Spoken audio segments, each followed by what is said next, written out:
Thanks for sticking around. My computer right at 12 o'clock you need to restart. So I say there's Mort.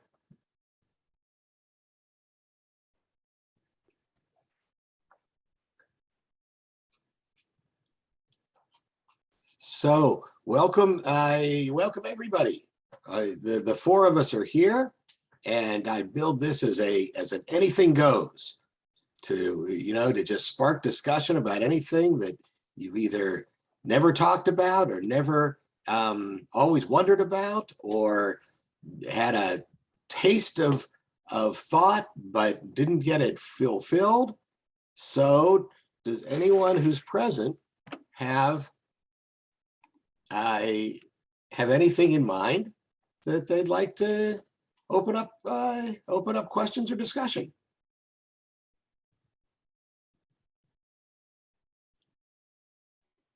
Well, Rabbi, I've got something here. Okay, how? I was just wondering, I mean, this is just coming off of a stressful couple of weeks here.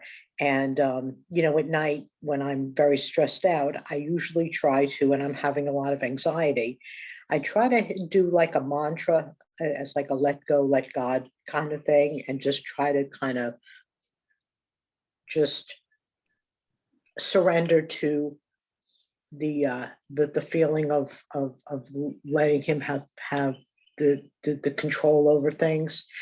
I'm feeling, is that something that necessarily, I'm having some struggles with that. Is that something that or a technique or something that would be helpful in Judaism to kind of put us in a better place during sleep or during times of stressful situations? Absolutely.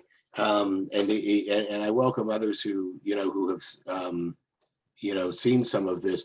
What you might be referring to is the question, is Jewish meditation, is there a concept of Jewish meditation, is that consistent with Judaism?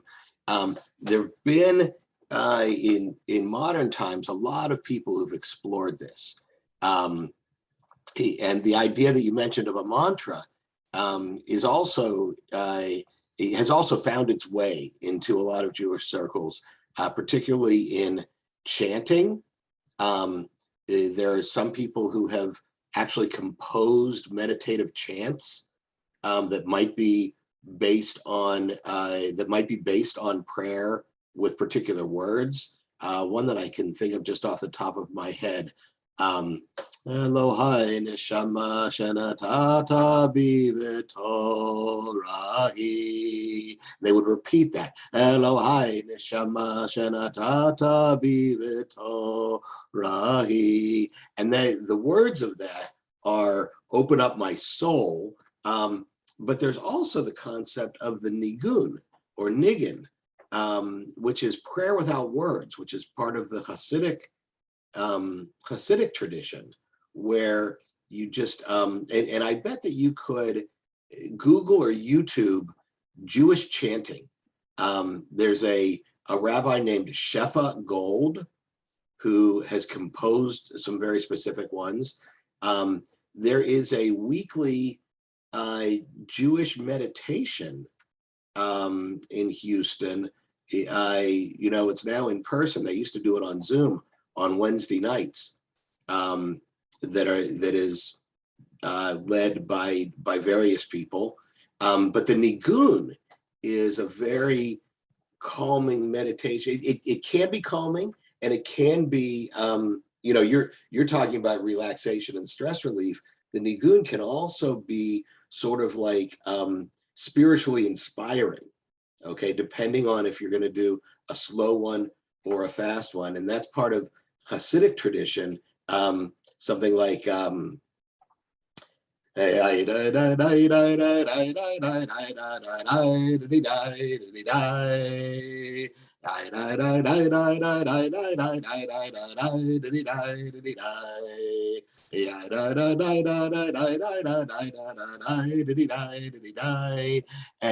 it kind of sort of what the Hasids do with that is they repeat it over and over again, sometimes fast, sometimes slow, you know, and sometimes it's to get them in the mood for an exciting Shabbat.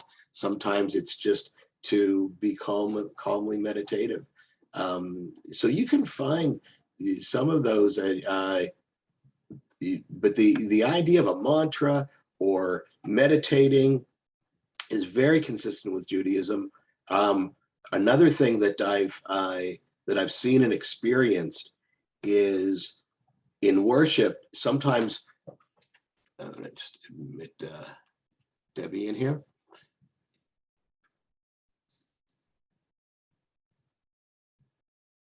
Hi, Debbie. Yeah, I'm here. The first, they're both Debbies. One with a Y and one with a IE. We started talking about meditation and calming techniques, and are those consistent with Judaism? So another method that I've seen is in worship to elongate words and to try and meditate on each one. Particularly, I've seen this with Shema, like to take in a deep breath, Shema.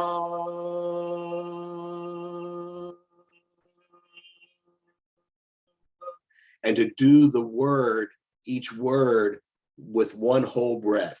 Yisrael.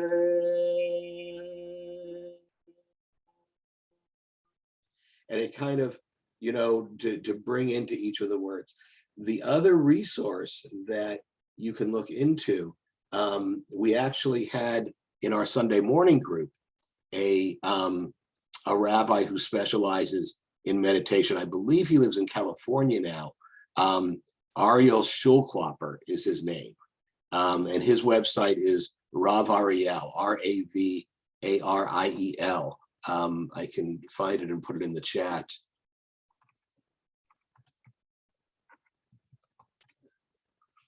I think it's .com, but I'm not sure.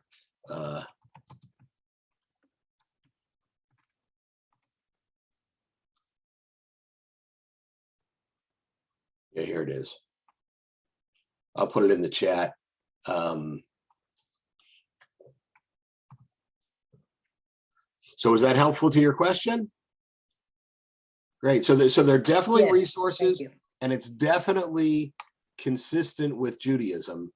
And in fact, his if you go to his website, the first thing says calm quickly. So I think he has some different videos and different things that can help with that. Sounds good. Thank you, Rabbi. Right. And also, it's a nice question, Hal, because it's not something that the typical American Jewish person often thinks about.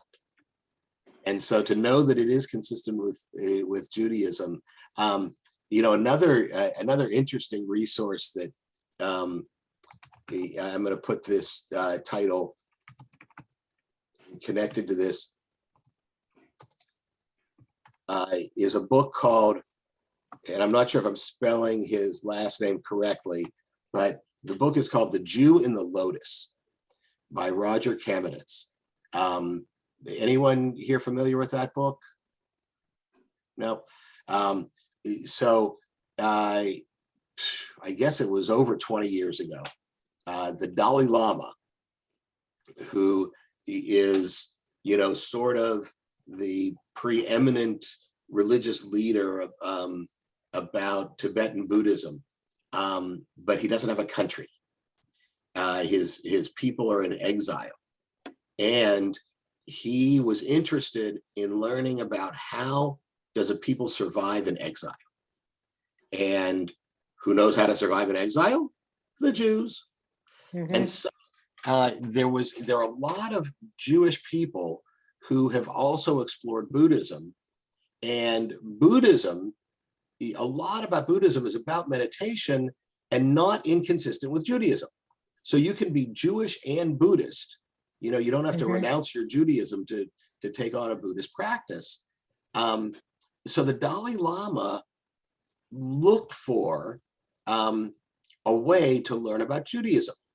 And one of his followers organized a group of rabbis from different walks, a Reconstructionist rabbi, a Reform rabbi, an Orthodox rabbi, and a number of different rabbis who went to Dharamsala to visit the Dalai Lama and to discuss this whole concept of how does a people stay alive in exile, because the Jewish people didn't have a homeland for many years, and comparing Judaism and Buddhism and where are their differences, where are their similarities.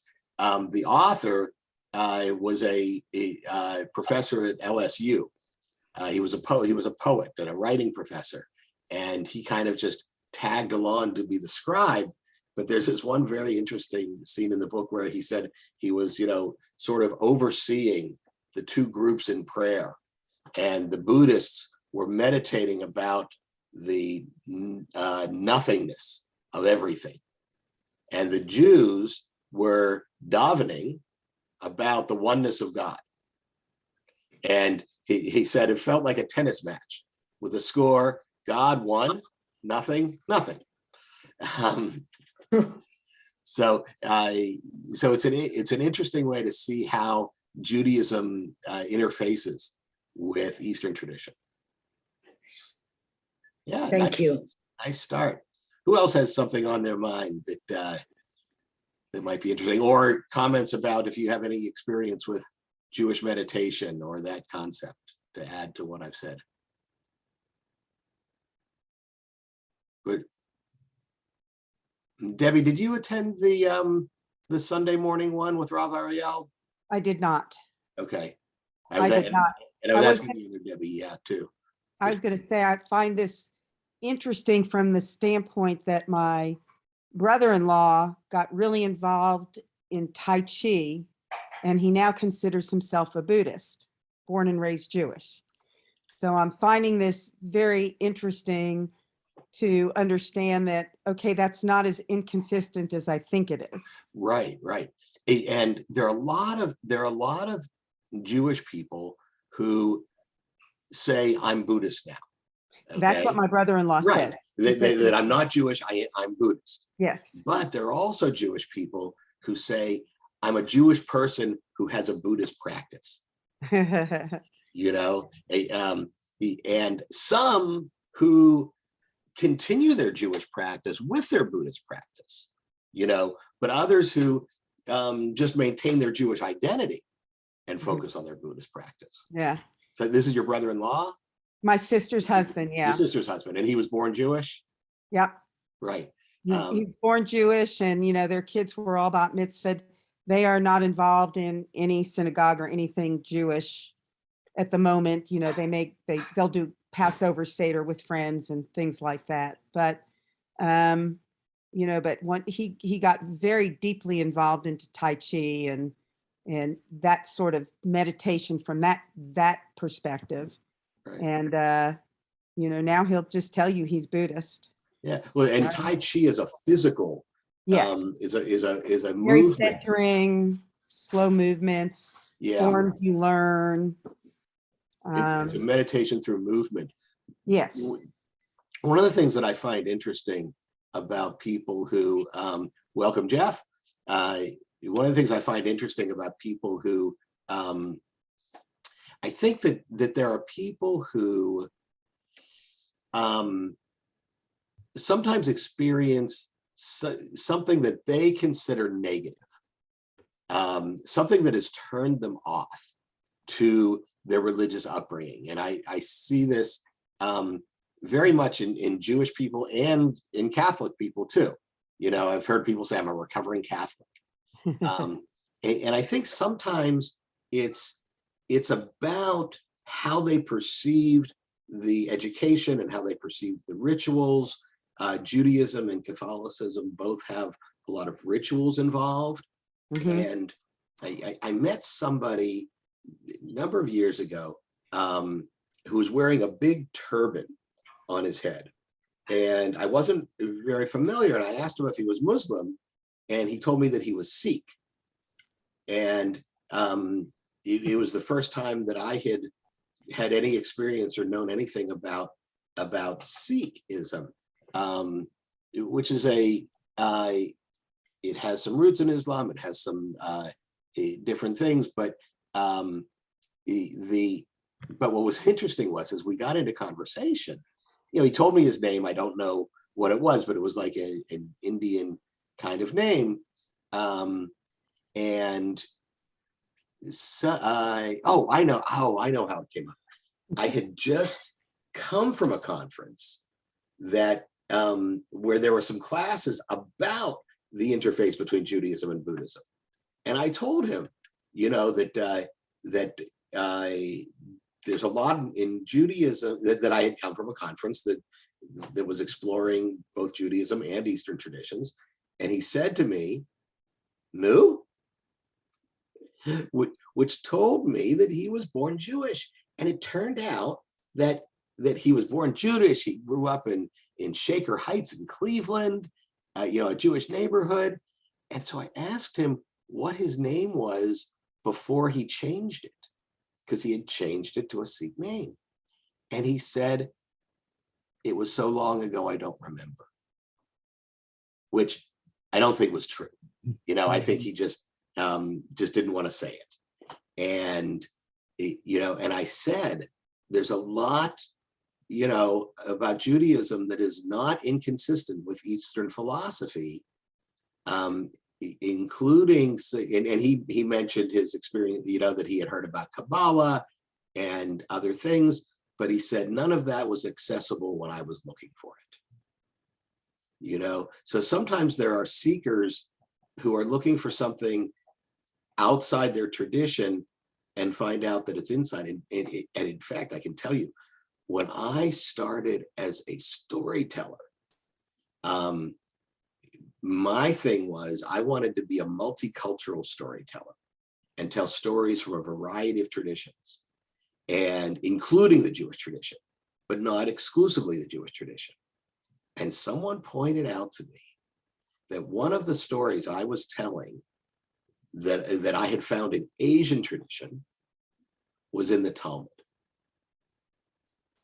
And it really excited me because one thing as a storyteller, it told me that, and I found other examples where, stories, the same kind of story was across different ethnic traditions.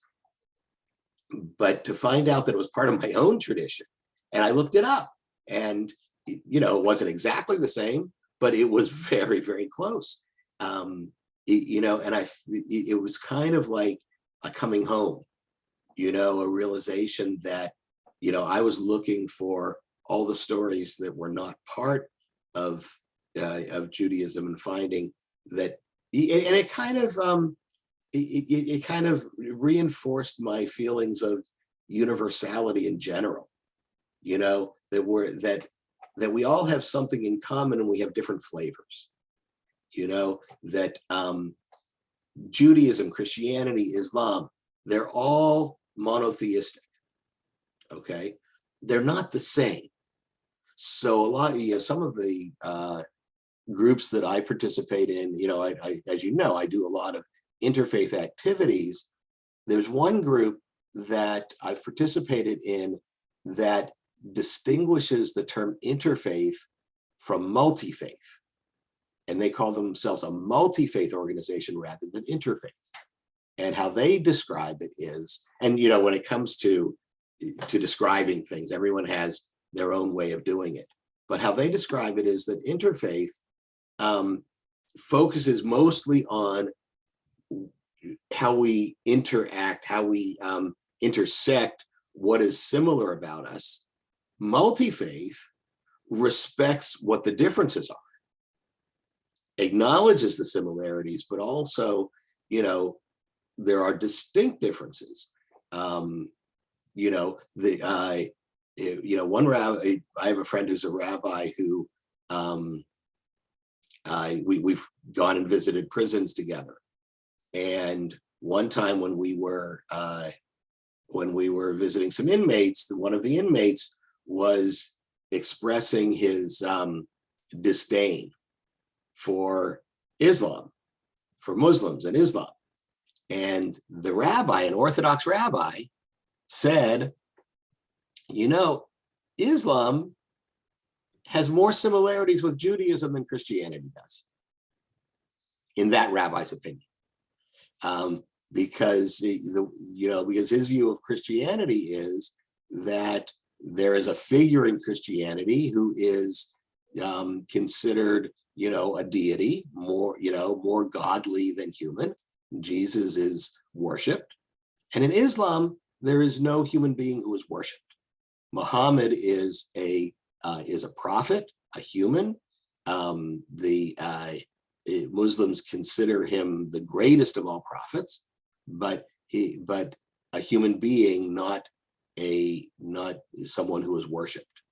Another interesting thing about Islam is that in their list of prophets, they include most of the prophets in Islam are from the Jewish Torah. But the ones that they call prophets aren't all the ones that we call prophets. Some of them are, some of them aren't. David is one of the prophets in Islam, and he's not a prophet in our tradition. He's a king. Minor distinctions. I think Jesus and John the Baptist are prophets in Islam, and I think they're the only ones from Christian tradition. And of course, there's Muhammad and a couple other from Islamic tradition. So it'll be interesting the next time you have a discussion with your brother-in-law, Debbie. Maybe recommend that book to him, The Jew and the Lotus. He might find it very interesting. Yeah, I will mention it. I will mention it. Great. Yeah. All right. Another topic. Who's got something that we can explore? Sort of going back to what we were talking about before, and not quite on topic. Phrase I've always loved, inshallah, let it be God's will. Say it again. Inshallah, INSHALLAH. It's Muslim, and it just. Oh, okay. Let it be Right, God's because will. I was trying to because it wasn't one that I was familiar with. Okay, so it's Islamic. Okay. Yeah. Inshallah, may it be God's will. So do you know what the Hebrew of that would be? No. Yehi Ratzon, or Ken Yehi Ratzon. Ken Yehi Ratzon is traditionally what's said during the priestly benediction. Yivarechecha Adonai v'yishmerecha Ken Yehi Ratzon. May God bless you and protect you. May this be God's will. Okay, may God's face shine upon you and be gracious unto you. May this be God's will. May God's presence be with you and give you peace. May this be God's will. And another interesting thing about that is the ratzon. So there's a phrase that I often do during services, that there's a slight difference in the way it's written in the prayer book. And Anita sings it beautifully. May the words of my mouth and the meditations of my heart be acceptable in your sight, O Lord, my rock and my redeemer. Amen. And the way it's translated in our book is, may the words of my mouth and the meditations of my heart be acceptable in your sight, O Lord. Okay. And the wording in Hebrew, Yehi Ratzon milfanecha, Ratzon, may this be God's will, same as Ken Yehi Ratzon, may this be God's will, but it's also a form of the Hebrew word rotzeh, which means once, okay, wanting. So may this be God's will, may this be what God wants. That's about the same thing. But I heard a rabbi change the English wording of that to, instead of may it be acceptable in the sight of God, may it be a delight to God. And she took that term ratzon and said, you know, acceptable, yes. God's will, yes. It can all be translated the same, but her desire was to say, may this be what God desires, or may this be a delight. You know, this is what God wants. This is what is delightful to God. When you make translations to English, it becomes really interesting because the Hebrew can be cut and dry, but it could imply a lot of different things. So it's not wrong to say, may this be what God desires, because ratzon could be desire. The other, another word that is very telling in that is also in that prayer. V'yishmerecha, from the root shomer. Shomer literally means guard or protect. Okay, so in Israel, when you have a security guard at the mall or wherever, they're called the shomer.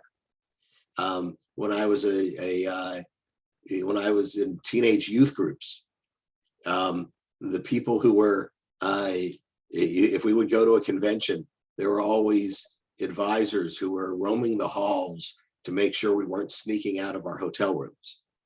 They were the shomer, okay? And someone who is shomer Shabbat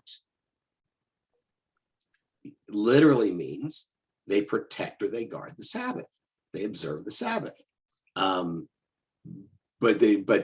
it's become an idiom for someone who keeps every law very, very strictly. They don't drive, they don't write, they don't use electricity. That is someone who is shomer Shabbat, who follows all the rules exactly. In the Torah, the Ten Commandments is listed twice. Once in Exodus and once in Deuteronomy. In Exodus, the commandment about Shabbat is Zachor et Yom HaShabbat, V'yikadsho, remember the Sabbath day and keep it holy. And when it's repeated in Deuteronomy, it is Shomer et Yom HaShabbat, protect the Sabbath. It's very interesting that that's done because there's one place, I forget where exactly it is in the Torah, but Moses is talking to the children of Israel and saying, learn the entire Torah, do not change a single word. And then when he's recounting the Ten Commandments, he changes that word from Zachor, remember, to Shomer, protect. The implication being that remembering is something we do with our mind, that protecting is something we do with our actions. And if you remember L'chadodi, in L'chadodi, we say Shamor v'Zachor, protect and remember. That those are the two, and L'chadodi was designed by the Kabbalists who were very much into thought process, into internalization, but also also acknowledging that these two things go together. Shamor v'Zachor v'dibor echad, part of L'chadodi. Nice. Another topic or comments about what we've already talked about.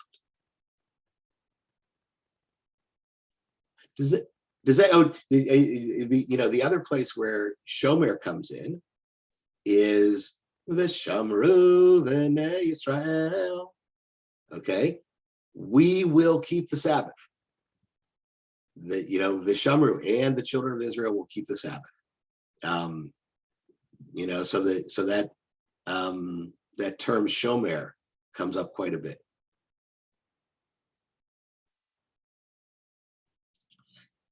Any curiosity about specific prayers that we do, why we do them, and what they mean?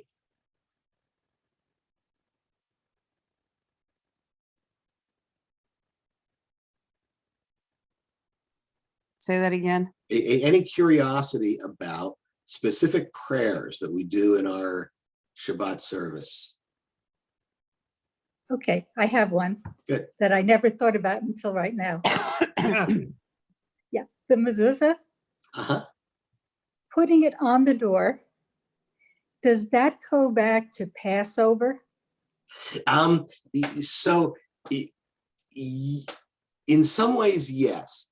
But I'm not exactly sure when that connection was made. Okay.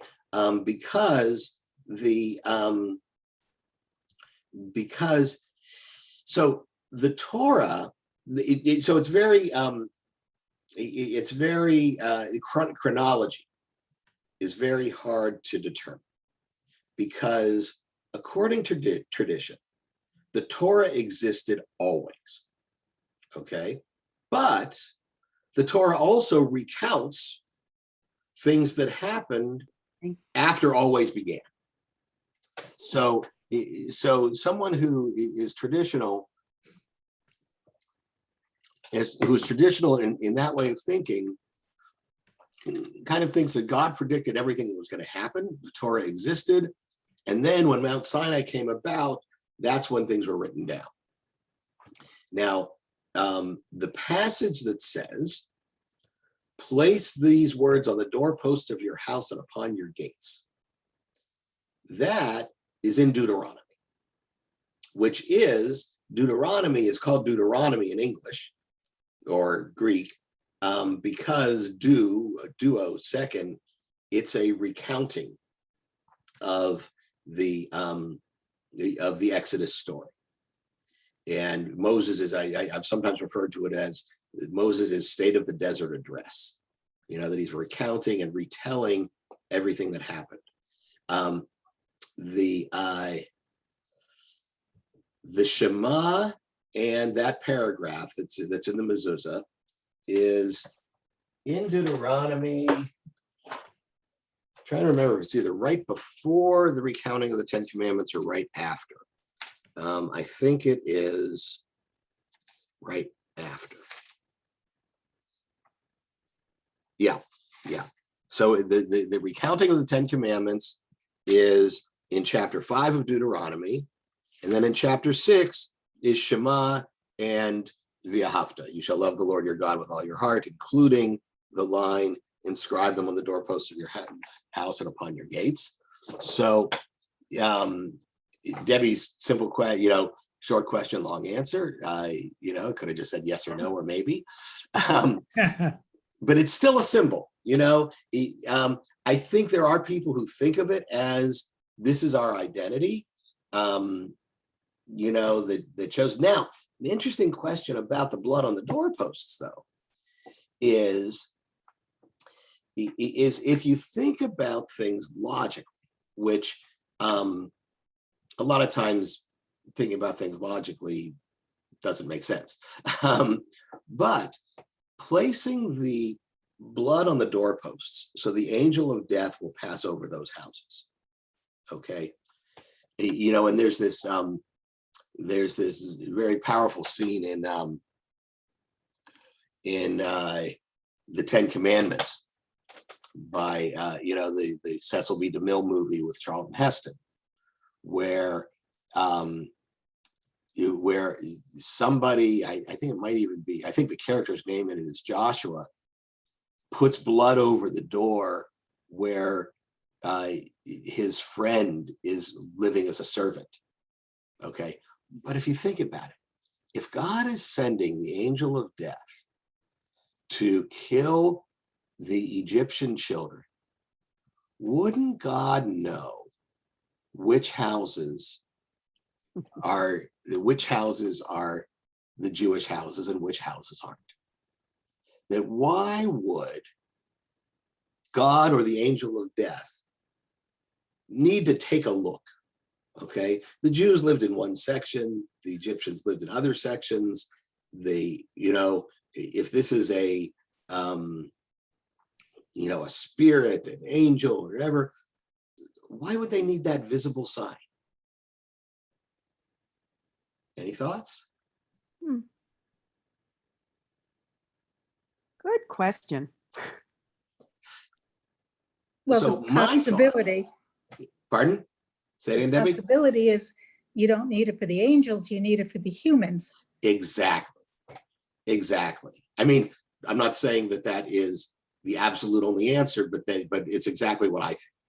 You know, Mhm. that it's not about the angel of death or God seeing it. It's more about the Jewish person identifying him or herself and saying, you know, I am who I am. Okay. And so I'm going to go out on a limb and say that's a connection between the mezuzah and the placing of the blood. We are publicly saying this is who we are. Now, you know, I think that that's only one part of the mezuzah. In fact, I was meeting earlier this week with a scout, a former member of TBT who moved to Houston, who's doing their Jewish Aleph Award, their Jewish badge for their scouting. And we talked about the mezuzah, and she said, it's so people will know it's a Jewish house, which is true. But what's in there? Mhm. What's, the paragraph that's in there?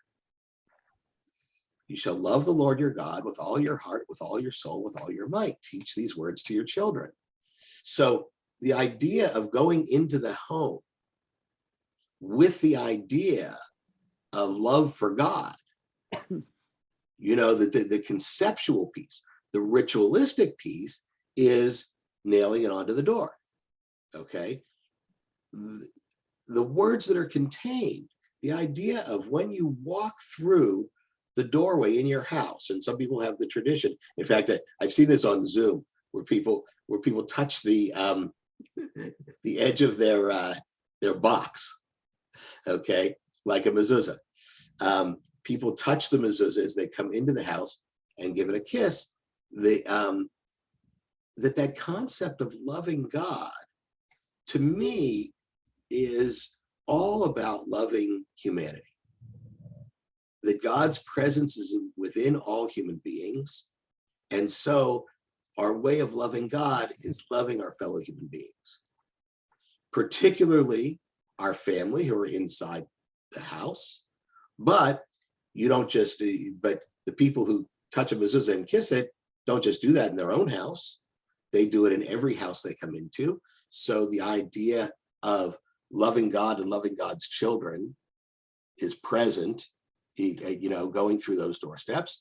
And even though it's not as much a tradition to kiss the mezuzah on your way out, to also have that concept of loving who you greet on the outside. One of our members, Will Pollard, when he was younger, he would make it a point to touch and kiss the mezuzah every entrance and every exit.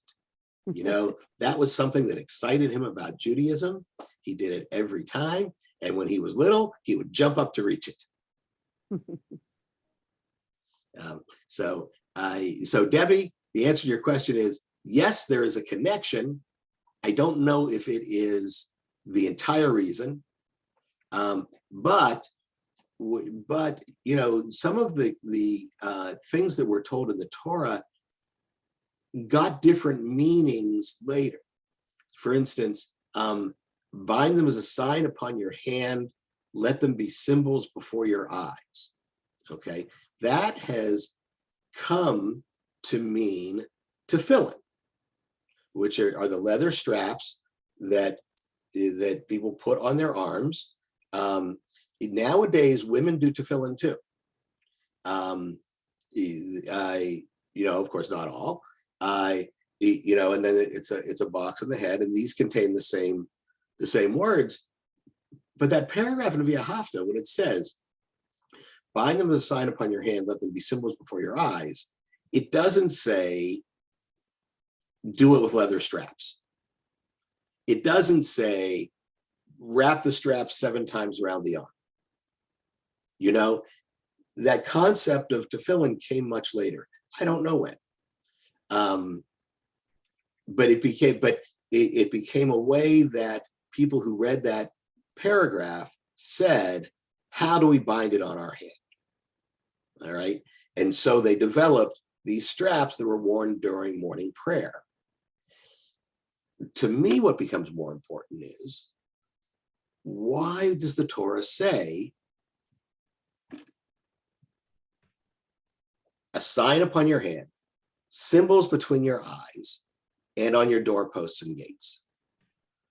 We already talked about the doorposts and gates in connection to entering and entering with a feeling of love. What about the hand and between the eyes? What would that relate to?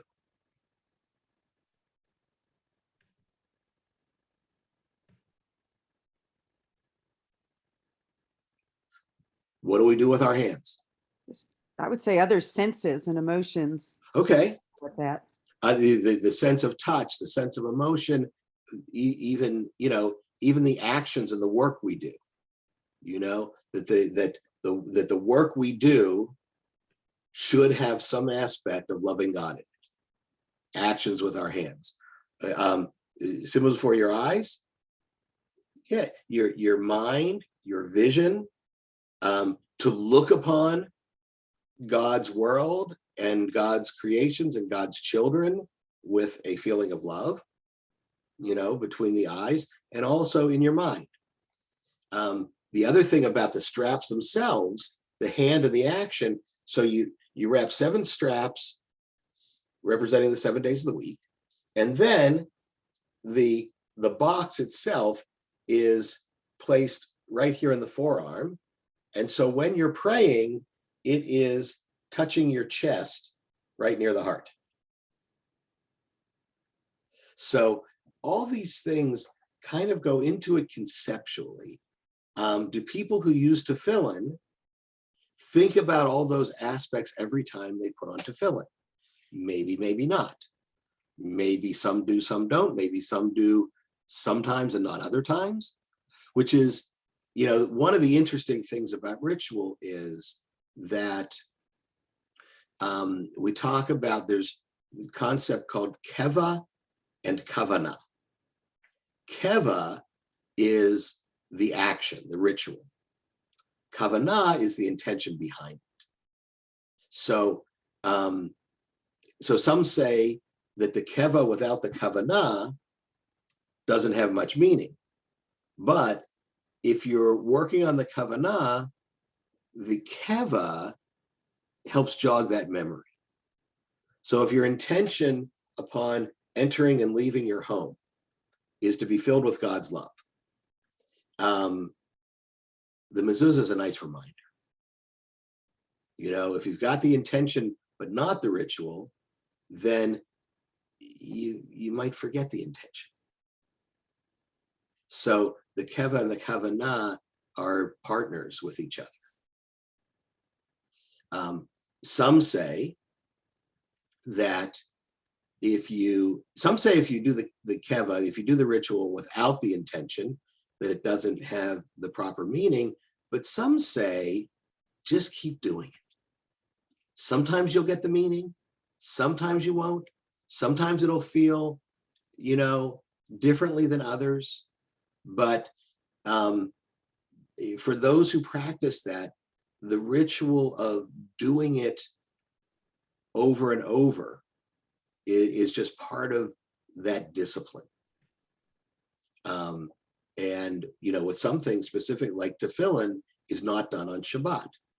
So it's another way that Shabbat gets distinguished by someone who's really observant. So, we're supposed to make the Sabbath different. Someone who puts on tefillin every day, they're praying every day, but they're praying differently on Shabbat.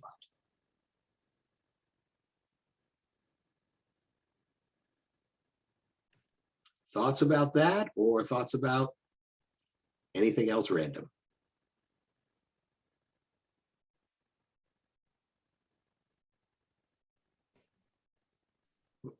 Yes, Mort. Unmute. Yeah, he's working on it. Place. Okay. No, I was gonna say we did put on tefillin. If you're outside, there is no doorpost, so you can. You know what happens if you're outside camping? I don't know. You can take a mezuzah, I guess, put it on the side of You your know what? tent. I hadn't thought about that. Yeah, but Well, I have been on. people were wondering the desert. They didn't have houses. I mean, thank God most of us are able to afford one. I mean, these days, maybe in the coming future, that may not be the case, but that's neither the here nor there. But I'm just saying, that's, that you can do that somewhere. You can do it wherever. You don't have to have a doorpost. You can do it anywhere. Yeah, nice. Somebody gave me a car mezuzah. You can hang it inside the car mezuzah. It doesn't have the Shema V'ahavta. It has what's known as Tfilat Hadera, which is the prayer for the traveler, which is a prayer that ritualistically you're supposed to say anytime you're going, I think, more than a certain, I forget how many miles it is. Did a camera come with it?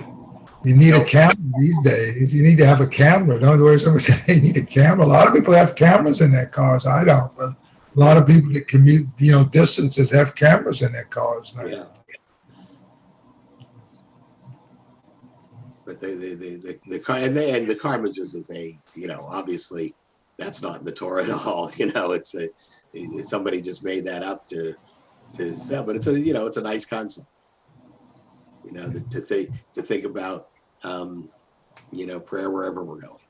Do people put them on motorhomes? I don't know. I would imagine that an observant Jew who lives in a motorhome would put a mezuzah up. Yeah.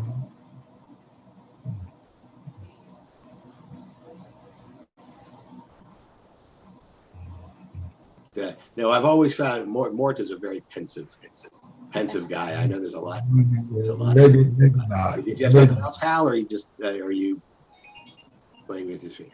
Okay. I have a quick question. Do you Sure. do mezuzah on front door, the garage door out, and the back door? Is that correct? Yeah. So people who you can put a mezuzah. The people who feel strongly about this actually put a mezuzah on every room except the bathroom. So you can have a mezuzah any place where you're entering or exiting. So some people do it on every room. Some people just do it on their, the doors that they use to come in and out. But yeah, that it's appropriate to have a mezuzah on any room. At the temple, we have mezuzahs, on the classroom doors. And we put them lower, we put them low enough so the children can touch them. We did that when we remodeled. Thank you. Other interesting things. This is nice to just in an unrushed way to think about things you might not have thought about.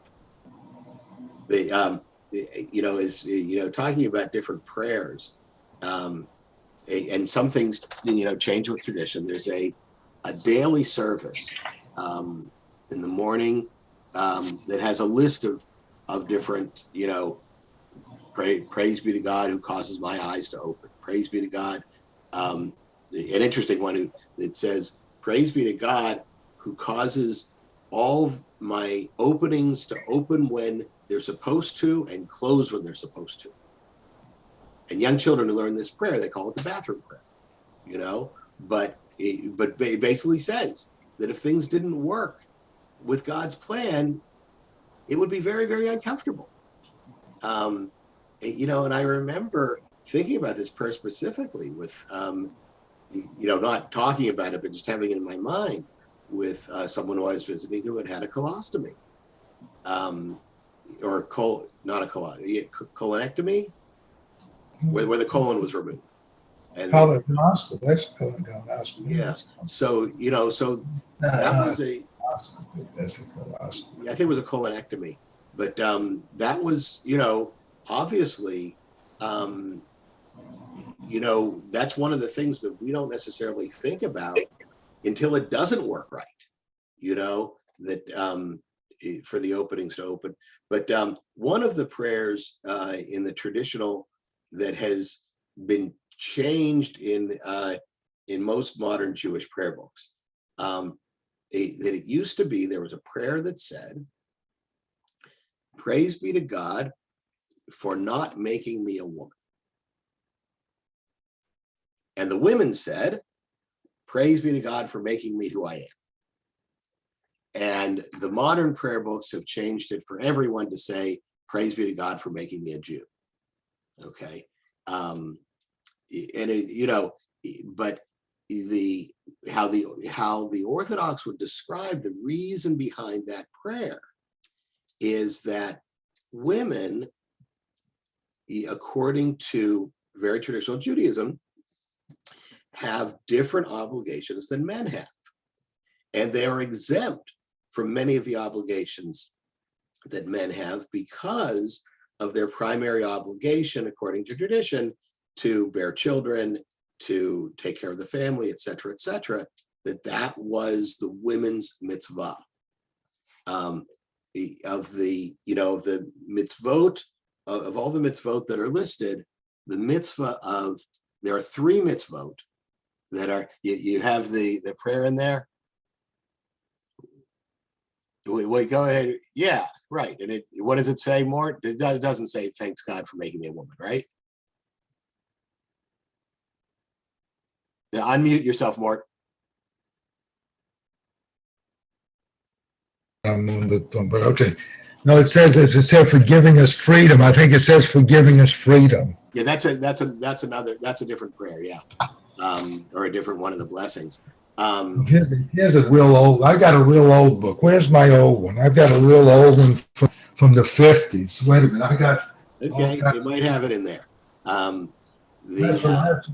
wait, where's my real old prayer? Where is it? It's here somewhere. Thank God. Where is it? Oh, here it is. It's under the telephone. Okay. See if it's there. If it's an Orthodox book, it might be in there. No, see, I got it. I'll have it in like 2 seconds. Okay. This book is from 1956. So what's on the cover? Do you know? Is it black or red? Okay. Let me see. Tfilat, Lemikol. I'm not sure. Okay, weekday prayer book. Okay. Yeah, this is the one. This is one I've had since I was like bar mitzvah, way back. Now where is it? I'll have it in about 2 seconds. Good. Here it is. Okay. And this one. Okay, and this one. Okay, this one is slightly different. This one is slightly different. Right. I don't think it's in a list of different prayers. Yeah. And I can't do it very well, unfortunately. I don't do very well. Well, go ahead and look at it yourself, see what it says. Oh yeah, men's there. Yeah, there. No, there it is. Actually, you had it. Well, I had it. Yeah, it always happens when I least expect it. Men say, "Who has set upon me the righteous?" Oh, wow. But this one says, "Blessed are you, God, who has set upon me the obligations of a man," and the other one says, "Who has made me according to your will." That's interesting. That's interesting because that one doesn't say who. I mean, in Hebrew, it's Shelo Asani Isha. I do recall a time when I was driving from Austin to Houston, and I had a Trenta iced coffee, and as I was driving along, and I saw that the next rest stop was 60 miles away. Pulled over on the side of the road, and I actually said that blessing because it was a convenient time for me to be able to pull over the side of the road and do things the way a man can do it and a woman can't. But that is part of the daily blessings. But it's interesting that one from the 50s actually did change it. I'd be curious to see what the Hebrew is. Wait, here's another one. I got another one. Wait a minute. Here's another one. It's somewhat. So I think that the larger point, the more general question is that the prayers that we say that are part of tradition, and the prayers that we say that are just part of our own personal prayers. So the one of my teachers used to say that the prayers in books are the springboard for our own personal prayers. So when we did services with that rabbi, we would go through that section, and we would do all the prayers that were listed in the book, and then we would say together, Baruch atah Adonai Eloheinu melech olam, and someone would shout something out. Praise be to God for this beautiful morning. And we'd all say, Amen. And then we'd go through it again, and someone would shout something else out. Praise be to God who has brought healing to my grandmother. Amen. Praise be to God who has helped me find peace within my heart. Amen. And people would shout out whatever came to their mind. I think it emphasizes, sort of similar to the keva and kavanah that I was talking about before, the ritual and the intention. And that's why I think it important when we, and I actually find it very powerful. Excellent. Being in front of the room when we pause and have silent prayer. Because I actually feel the energy from the people in the room and even the people on the Zoom. That, of course, some people might be daydreaming, some people might be, thinking about the score of the Astros game, but I sense that there are people who are deeply in prayer, and it doesn't necessarily have to be with words. When I pause for the silent prayer, a lot of times inside myself, what I'll have is visions, that I'll picture my mother or someone who I know is having challenges at that time, or I'll just, have those images in my head and, kind of bring my kavanah, my sacred intention to those individuals, or a situation like we had in Uvalde yesterday, or something else. And then I kind of take a moment whether it's on Zoom or in the sanctuary, to just look around and try and put everybody in my heart. And I think that, going back to what Debbie said before about the blood on the doorposts or the mezuzah on the house, that it's not for God's satisfaction or for God to do something specific. It's for ourselves to, whether it's to calm us down, like Hal was talking about at the beginning, or to help us put our priorities in perspective, or to help us think about people that we wish to care for and about. That not all prayer, that some prayers have words and some don't. Reminds me of a story I heard a while ago about a little girl who was visiting Israel and met a rabbi and said to the rabbi that she was disappointed because when she went to Sunday school, she saw pictures of the temple that Solomon built, the holy sacred temple in Jerusalem. And she went to Jerusalem and all that was there was one wall. The rest of the temple wasn't there. And the rabbi said to her, "It's not?" The little girl said, "No, I couldn't see it." And the rabbi said, "Close your eyes and think about those pictures that you saw in Sunday school. Do you see it now?" She said, "Yeah." And the rabbi said, some things we see with our eyes open, and some things we see with our eyes closed.